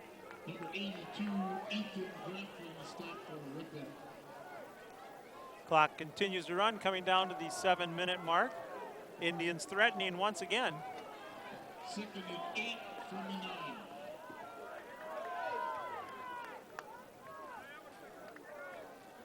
Quick pass to the corner, almost intercepted. Huh. That'll stop the clock. 6:48 remaining in the game. 14-7 Ripon. Schneider. After the defense did an outstanding job on 4th and a couple, held them in a goal line stand inside the 5-yard line, but then only the offense to sputter, being forced to punt. I'm not quite sure what happened on the punt, but it was just flat. Tipped by Kewaskum. If it was a normal trajectory, that would not have been the case. So 3rd and 8 here for the Indians. Tigers showing blitz. Pass. Going to the corner, has his man open there, and it's a touchdown. He just laid it out there where only number 17 Beautiful was gonna get pass. Just an extra point away, or Are they going to go for 2-point 2? conversion away. I don't see him going for 2. Nope, I can't imagine going for 2. No way. The kicking team. Gavin Schwartz is the recipient there. Great catch, great pattern, 5'11", only 135 pounds. My goodness. Big play Snap, here. it's down, it's up, it is good, and we are tied at 14 with 6:41 to go here in the ball game. So, Ripon, having capitalized on mistakes by Kewaskum, did the same thing. Kewaskum returned the favor on the Tigers following the block punt and set them up deep into Ripon territory. And it culminated in a touchdown pass in the deep corner, left corner for 6. PAT is good, 14 all. A lot of time to go here, 6:41 as Marty just said. Tigers will turn around and get an opportunity to try to get some points back on the board again here and take that lead. So Kewaskum scores first in the game in the first half. Ripon ties the game with minutes remaining, a few minutes remaining in the first half. Ripon capitalizes on a mistake you can't call it a fumble, but a mistake on a touched punt, and they took it in. It took the lead 14-7, and now Kewaskum just tied it with less than 7 minutes in the fourth quarter. Kind of flutters taken at the 16-yard line by Munoz, cutting back around, still on his feet, gets up to the 30, crosses the 35. Boy, what an effort. That's where they're going to shut him down, is just on the other side of the 35-yard line. What a slippery customer, where it looks like he was going to be brought down around the 23, 24-yard line. Gets it out to the 35. Beyond the 35, in fact. Yeah, just across the 35. So it's time for the Tiger offense to step up as we are tied at 14. First and 10 for Ripon from the 35. This is not a team I would want to take to overtime. So here we go. 4 receivers to the near side, single up on top. Saw this formation earlier this year. Max back to pass. He's going to carry it himself, looking downfield, nothing there. Crosses the 35, gets out just to about the 4-yard gain. Yeah. The 3.5. 39-yard line, they'll mark it.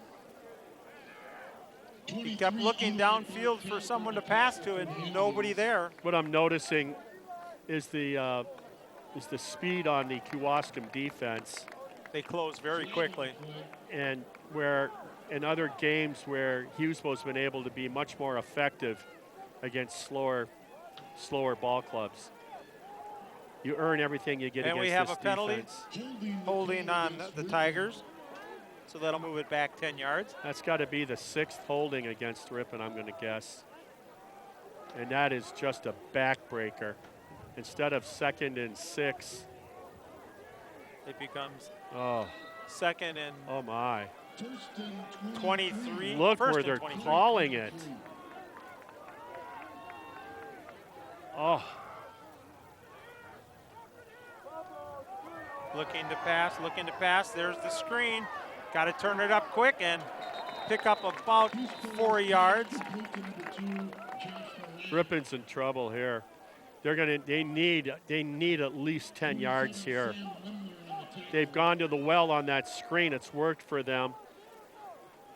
That time it was sniffed it's like out. they need a new wrinkle. It's like the Kewaskum defense, it seems like they've seen everything that Ripon's thrown at them, and they seem to be much more prepared for it in the second half than what they saw in the first. They've done a nice job on the misdirection offense by Ripon. So it brings up 2nd and 19 for the Tigers. 5-man defensive front showing blitz. Munoz coming in motion. And they do blitz. Going deep. Munoz is open. He's got it in stride. Down to the 30 to the 20. Goes down at the 19-yard line. To number 3, Jose. Nice pass by Holy Max smokes. to Munoz, who caught it in stride. And if it wasn't for number 15 out there, he'd be dancing in the end zone. That's about a 53-yard pitch and catch. Beautiful, beautiful tight spiral, finding his target.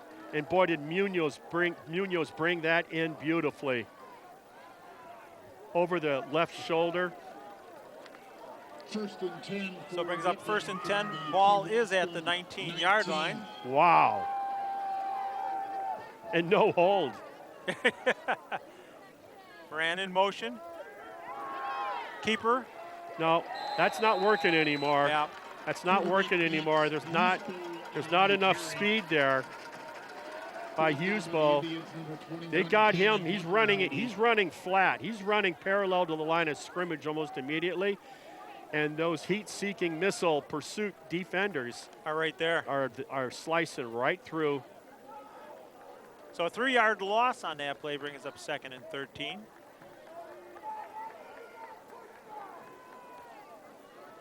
Clock under 4.5 to go. A loss of 3 on the play. There's the motion, there's the counter, and nothing. Moran has nowhere to go. Be a no gain, so it'll bring up 3rd and, they're going to say he lost a yard. So it'll bring up 3rd and 14. Wow, he lost a yard on that? Yeah, they moved the stick I'm back. surprised. I thought he had a yard. Under 4 minutes to go. Well, Clock continues to run. Brings up passing situation again. Is Ripon going to give him time? Will they give Hughesville time to be effective? Let's find out. And we're going to get a timeout called. Yeah. It's either equipment or he's got it's blood. Equipment deal, must be.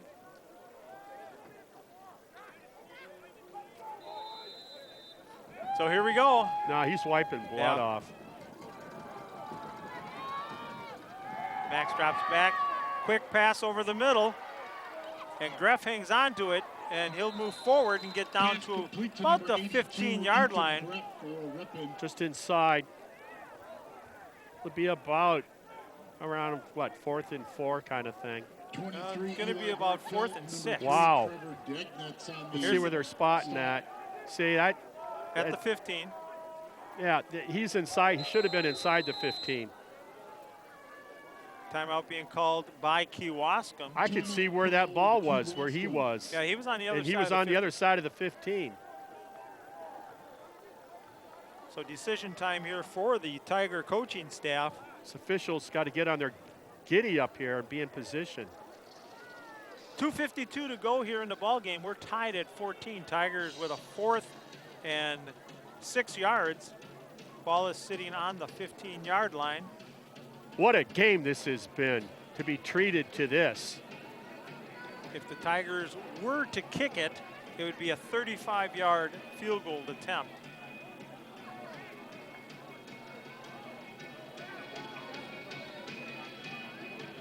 Yeah, they're gonna try a field goal. Here we go. Schneider coming out. Oh, it's the worst thing that happens is you miss it and they move the ball out to the 20. You got to block.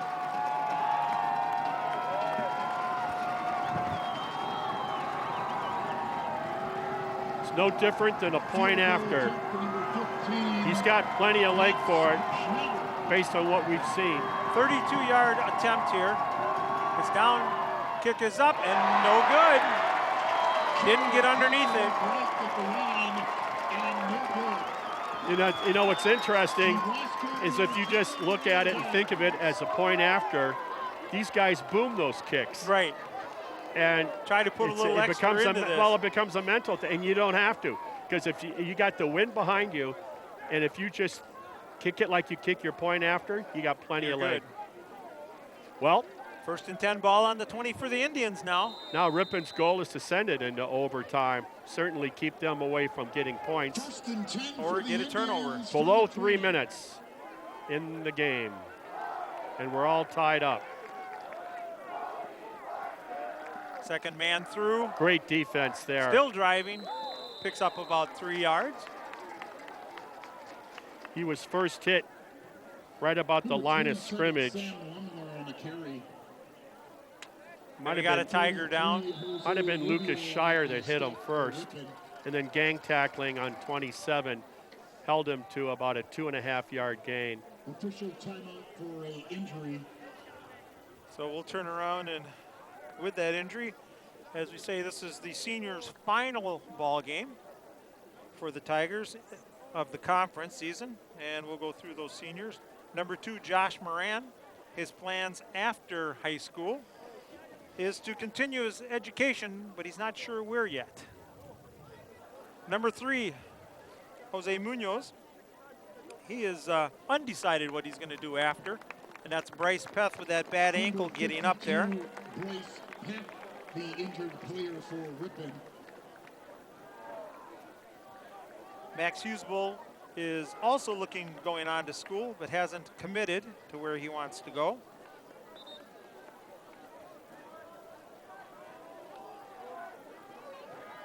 Number 6 is Isaiah Ellis, and he wants to be a firefighter, following in his dad's footsteps. Oh, great play. Got to hang on to him now and bring him down. Oh, my Shire man, 55. shoots right in there. And he had the play before, too. Wow. He understands what's at stake. Shire. That forces a timeout by Kewaskum. No, Ripon will take it. They want to save some of But that it's a time. timeout. 2:10 to go here in the ball game. We're tied at 14. You don't know if you really, like I say, take the timeout, try to save some time. You don't want to. And that might really blow go up in your face, too. Right. But I'd rather take my chances during. This is a very capable offensive unit. They got speed to the edge, and we've seen what they can do through the air. Well, both teams are matched, really, with good throwing quarterbacks. That's why if I'm Tiger, I'd rather take my chances here during regular running game time than in overtime because, as you said, they are an explosive team, and as we saw last week, tough to beat in overtime as they beat Berlin. Well, they beat Berlin because Berlin went for the win and didn't go for the tie and to keep the overtime going. Berlin gambled and the defensive unit arose to the occasion for Kewaskum. Exactly. So let's continue on with the seniors here, Marty. Number 20, Carter Hahn, looking to further his education and become a physical therapist. Good ambitions by the Tigers here. So it's 3rd and 11. Look for number 17 on the receiving end of a pass here. 5-man front by Ripon. He's in motion. Clock now ticking. He hit on the release. And it's incomplete. Coverage out there by Carter Hahn, who I just mentioned. Wow. Brings up 4th down in a punting situation. What a great job. What a great job. That pressure on that quarterback was awesome. Who else than Lucas Shire? Lucas Shire has made up his mind over the last 2 minutes of play. He single-handedly, defensively, is making big plays. Now here you got to make him punt. And that was a huge play. And that's going to die. Hit it about the 40 and go out of bounds at about the 41-yard line. So good field possession for the Tigers with 1:55 to go here in the ball game. We're tied at 14. Continuing on with the seniors, number 41, Nicholas Peterman. He's planning on attending UW-Milwaukee for architecture. Bryce Peth, number 52, is going to junior college for construction, and looking forward to that. Lucas Shire is going on to pursue a degree in sports management.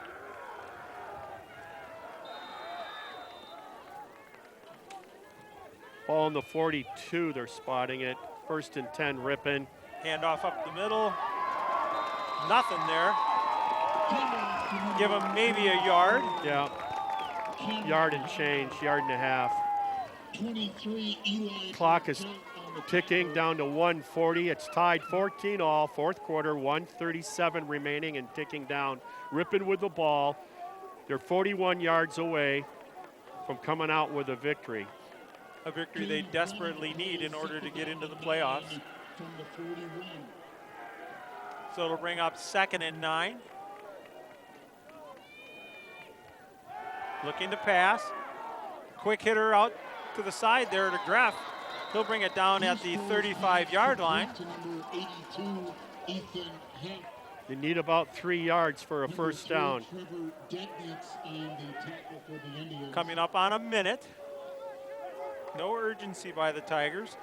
I'm surprised. Yeah. Because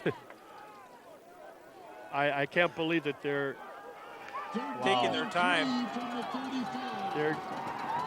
Man, 20 seconds is going by. Munoz on the motion. Looking to pass. Got to get rid of it. Good safe throw there where nobody was. Stops the clock. You got 33 seconds. It's 4th down. The ball is on the 35-yard line of Kewaskum. Need 3 yards here. Yeah, I was rather surprised they took so much time on that last play. Like you said, 20 seconds, they let go off the clock. Saw Coach Wickstrom over there waving for him to hurry to No get up to the line. sense of urgency. 4th down and 3 from the 35.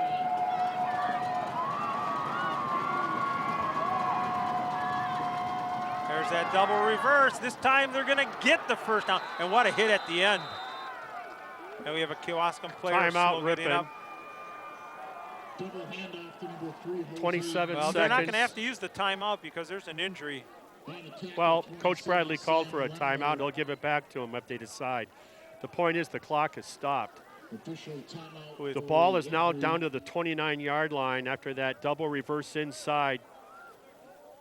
I believe that was Munoz on the carry. Yes. And which way did he go? To the left. So the injured player for Kewaskum. Hate to see that this late in the ball game. So now the important thing is Ripon's getting a timeout with their offensive unit, and Coach Wickstrom, they can talk things over right now. And it is a big help there as Yeah, he's holding an elbow, forearm, or his side.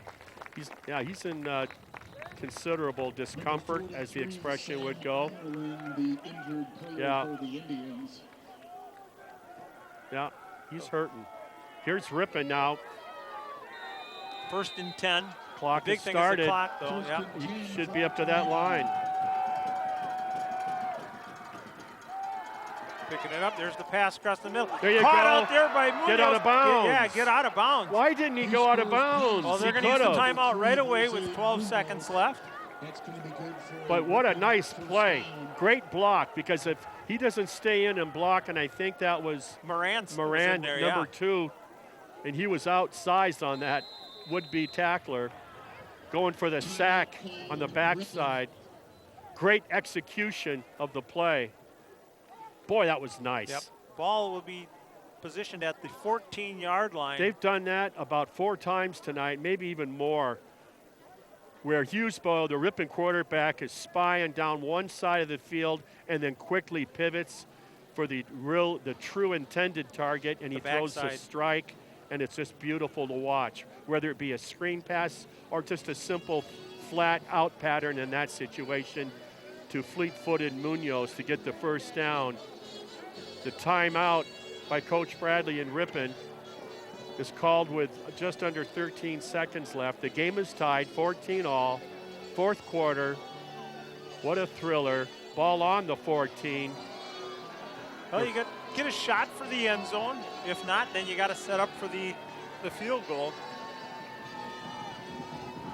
But get that one shot to the end zone. Where it is now would be about a 31-yarder, but we don't want it to come down to that. Let's put we it want in to the see end either the first and goal or the touch.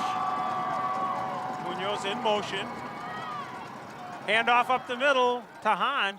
He'll get down to the 10-yard line. And they take a timeout right away. No. Clock is running. What's going on? No. Now they're going to call timeout with 1.3 seconds. He's setting it up for the field goal. That was all about positioning Cameron's run to set it up for the field goal, kick inside the hash mark. So it'll be about a 30. Woo, baby, 14-14, 1.3 seconds remaining. Ripon is going to go for the game-winning last-second field goal for the victory. The last one that they tried about 3 minutes ago failed miserably. A little bit of an overkick on that one. We'll see if this has better results on this one for the Ripon fans. So we'll set it up here. We're tied at 14 down here at Kewaskum. 1.3 seconds to go in the ball game. And they're going to set it up. It'll be a 27-yard field goal attempt for Schneider. Now a timeout by Kewaskum. Yep, let's ice him. It's kind of hard to ice somebody when it's already cold out. Good point there.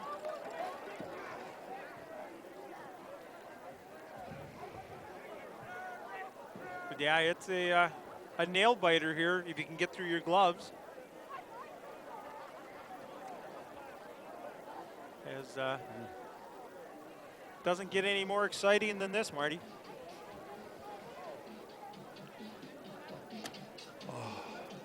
the ability of Ripon to get the ball downfield again. And I can't tell you the job by Ripon to force Kewaskum to punt. They've done that about 3 times. They had that goal line stand on 4th and 1.5, and they held them. So here we go. For the win and for a trip to the state tournament. Ripon on a field goal attempt. No, they're going to call another one. Yeah, might as well use them all up. Kewaskum will take their final timeout. You almost had to expect that was coming. Oh my goodness, the team bus could have been halfway home by now. Or at least warming it up for these guys.